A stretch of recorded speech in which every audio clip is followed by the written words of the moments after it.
नमस्कार दोस्तों, मेरे यूट्यूब चैनल पे आप सबका बहुत बहुत स्वागत है। तो राधा अष्टमी की अर्थात राधा जी के जन्म की उन्हें हार्दिक शुभेच्छा, बहुत सारी शुभकामनाएं।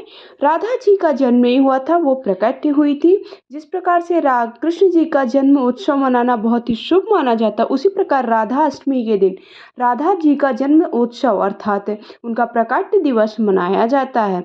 कई लोगों क्या करते हैं कि ये व्रत सप्तमी से प्रारंभ करके अष्टमी के 12 बजे तक, मतलब अष्टमी 12 बजे तक ये व्रत को रखते हैं और 12 बजे दोपहर के इनका प्रकाट्य दिवस मनाया जाता है। तो 12 बजे दोपहर तक ही व्रत रखते हैं। कई लोग क्या करते हैं, पूरा दिन उपवास रखते हैं।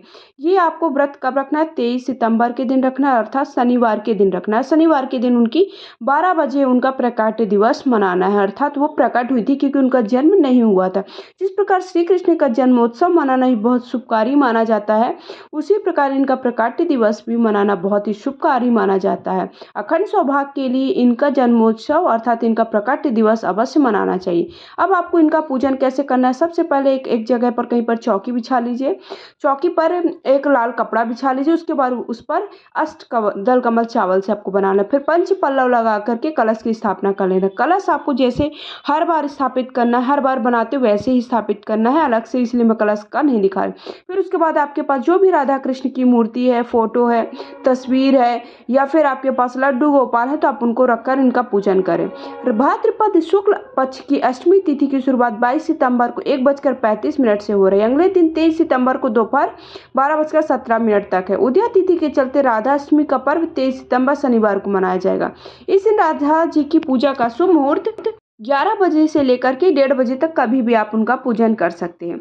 तो फिर मतलब राधा कृष्ण की जो भी आपके पास मूर्ति वो रख दीजिए। फिर उसके बाद आप गौरी गणेश की स्थापना कर दीजिए और दीप प्रज्वलित कर दीजिए। अब कलश की स्थापना करने के बाद आपको पूजन प्रारंभ करना है। सबसे पहले अपनी पूजा में भगवान को विराजित मतलब आसन दीजिए। आसन देने के बाद उन्हें स्मरण करिए और व्रत का संकल्प लीजिए। व्रत का संकल्प लेने के पहले खुद शुद्ध कर लीजिए, आचमन कर लीजिए 3 बार। उसके बाद सभी देवी देवताओं जिनको मतलब आपने विराजित किया, जैसे गणेश जी को गौरी गणेश को विराजित किया है, राधा कृष्ण को विराजित किया है, उन सबको आह्वान करिए, उनको बुलाइए और बुलाने के बाद उनको शुद्ध जल के छींटे दीजिए। शुद्ध जल के छींटे देने के बाद आप हल्दी कुमकुम लगा दीजिए, अक्षत समर्पित कर दीजिए। तो इस तरह से कोई भी पूजन होता है साधारण तरीके से करना है। आपको व्रत किस दिन करना है? व्रत 23 सितंबर शनिवार के दिन करना है।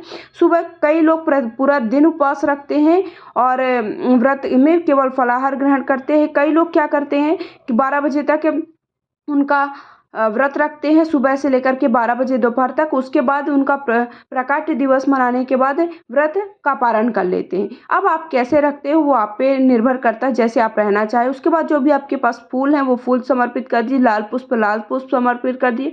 माता को राधा जी को चुनरी समर्पित कर दीजिए।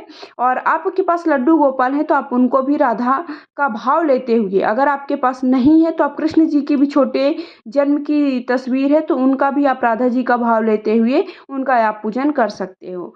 क्या होता है, हमारे मन में श्रद्धा होनी चाहिए, मन में उनके लिए भाव होना चाहिए।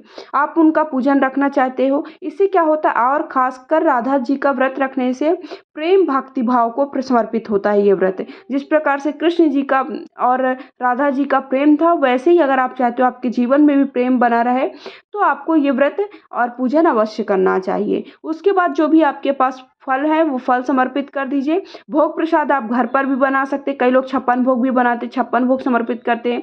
मेरे पास जो भी घर पे मिठाई वगैरह थी, मखाने की खीर भी बना सकते, वही मैंने समर्पित कर दी। उसके बाद आप जो भी आपके पास सुहाग की सामग्री है, तो अखंड, अगर आप सुहागन स्त्रियां हैं तो आपके पास नहीं कुछ ज़्यादा रहता, आप 3 से 5 चीज़ें भी समर्पित कर सकते हो, लेकिन कुछ ना कुछ सुहाग की सामग्री अवश्य समर्पित करनी। उसके बाद जो भी, जैसे अपन बर्थडे में किसी बच्चे को गिफ्ट देते हैं ना, उसी प्रकार जो भी आपके पास सामर्थ्यता है उसके अनुसार दक्षिणा रख दीजिए। दक्षिणा रखने के बाद कुछ भी धनराशि रखने के बाद उसका वही राधा जी के लिए, मतलब भगवान के लिए ही कुछ आप कुछ भी खरीद सकते हैं उनके लिए, उनके प्रयोग की चीज़ें, जैसे उनके लिए चुनरी ले आइए, उनके लिए माला ले आइए, उनके लिए कुछ भी आसन विराजित करने के लिए ले आइए, जो भी है उनके लिए कुछ चीज़ें ले। फिर उसके बाद आपको हाथ में थोड़ा सा अक्षता पुष्प लेकर कथा सुननी है। कथा सुनने के बाद आपको आरती कर लेनी है। कथा का वीडियो जल्दी चैनल पर आ जाएगा, 12 बजे से पहले मैं वीडियो अपलोड कर दूंगी।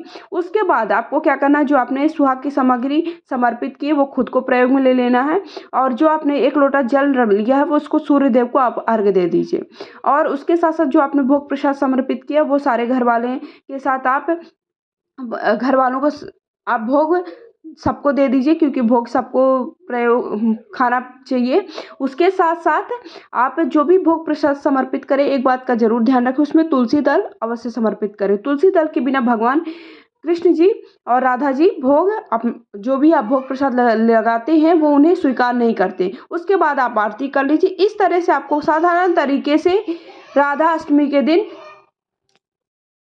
तो इस तरह से बहुत साधारण तरीके से आपको राधा अष्टमी का पूजन करना है। आप चौकी पर अगर कलश की स्थापना भी नहीं कर सकते हो तो केवल आप माता राधा जी की फोटो रख लीजिए, तस्वीर रख लीजिए और उनका पूजन हल्दी कुमकुम से कर लीजिए, पुष्प समर्पित कर दीजिए, दीप प्रज्वलित कर दीजिए, थोड़ा भोग प्रसाद लगा दीजिए और उसके बाद सुहाग की थोड़ा बहुत सामग्री समर्पित करके भी आप व्रत पूजन कर सकते हो। तो आप सबको, आप चाहो तो पूरा दिन उपवास रख सकते हैं या फिर आप दोपहर को 12 बजे तक इनका व्रत पूजन कर सकते हैं। वीडियो कैसा लगा कमेंट करके जरूर बताइएगा। जय राधा रानी।